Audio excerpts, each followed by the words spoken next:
ఇప్పుడైందిన వార్త TDP top నేత కన్నుమూత తీవ్ర షాక్లో చంద్రబాబు వివరాలు వీడియోలో తెలుసుకుందాం. వీడియో పూర్తిగా చూడండి, అలాగే తప్పకుండా లైక్ చేయండి. మరిన్ని అప్డేట్స్ కోసం ఛానల్ వెంటనే సబ్స్క్రైబ్ చేసుకోండి. ప్రభుత్వం నుంచి వచ్చే ముఖ్యమైన అప్డేట్స్ అన్నీ కూడా ప్రతిరోజు మన ఛానల్ ద్వారా మీకు తెలియచేయడం జరుగుతుంది. అలాగే వీడియోని లైక్ చేసినట్లయితే మరింత మందికి సమాచారం రీచ్ అవుతుంది. ఇంక వివరాల్లోకి వెళ్ళిపోదాం. ఉమ్మడి ప్రకాశం జిల్లాకు చెందిన సీనియర్ రాజకీయ నేత పాలపర్తి డేవిడ్ రాజు కన్నుమూశారు. 66 సంవత్సరాల డేవిడ్ రాజు గత కొంతకాలంగా అనారోగ్యంతో బాధపడుతున్నారు.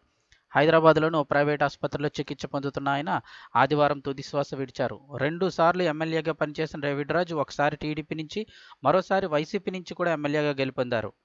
తెలుగుదేశం పార్టీ తరపున రాజకీయాల్లోకి ఎంట్రీ ఇచ్చిన డేవిడ్ రాజు సుదీర్ఘకాలంగా ఆ పార్టీలో పనిచేశారు. అయితే గత కొంతకాలంగా క్రియాశీలక రాజకీయాలకు దూరంగా ఉంటూ వస్తున్నారు. 1958లో ప్రకాశం జిల్లా నాగుప్పలపాడు మండలంలోని మట్టిగుంటలో పాలపర్తి డేవిడ్ రాజు జన్మించారు. ఆంధ్ర యూనివర్సిటీలో ఎంఏ, ఎల్ఎల్బి చేశారు. ఇక అనంతరం తెలుగుదేశం పార్టీ ద్వారా రాజకీయ రంగంలోకి ప్రవేశించిన ఆయన టీడీపీ నుంచి తొలుత ఎంపీటీసీగా గెలుపొందారు. తర్వాత జడ్పీటీసీగా ఎన్నికైన డేవిడ్ రాజు ప్రకాశం జిల్లా పరిషత్ చైర్మన్గా కూడా పనిచేశారు. ఇక 1999 ఏపీ అసెంబ్లీ ఎన్నికల్లో సంతనూతలపాడు అసెంబ్లీ నియోజకవర్గం నుంచి టీడీపీ తరపున పోటీ చేసి సమీప కాంగ్రెస్ అభ్యర్థి గుర్రాల వెంకటశేష్ మీద విజయం సాధించి తొలిసారి ఎమ్మెల్యే అయ్యారు. అయితే 2004 ఎన్నికల్లో మాత్రం కాంగ్రెస్ అభ్యర్థి చేతిలో ఓడిపోయారు. ఇక 2009లో ఎర్రగొండపాలెం నియోజకవర్గం నుంచి పోటీ చేసి కాంగ్రెస్ అభ్యర్థి ఆదిమూలపు సురేష్ చేతిలో ఓడిపోయారు. అనంతరం 2010లో వైసీపీలో చేరిన డేవిడ్ రాజు 2014 ఆ పార్టీ తరపున ఎర్రగొండపాలెం నుంచి పోటీ చేసి విజయం సాధించారు.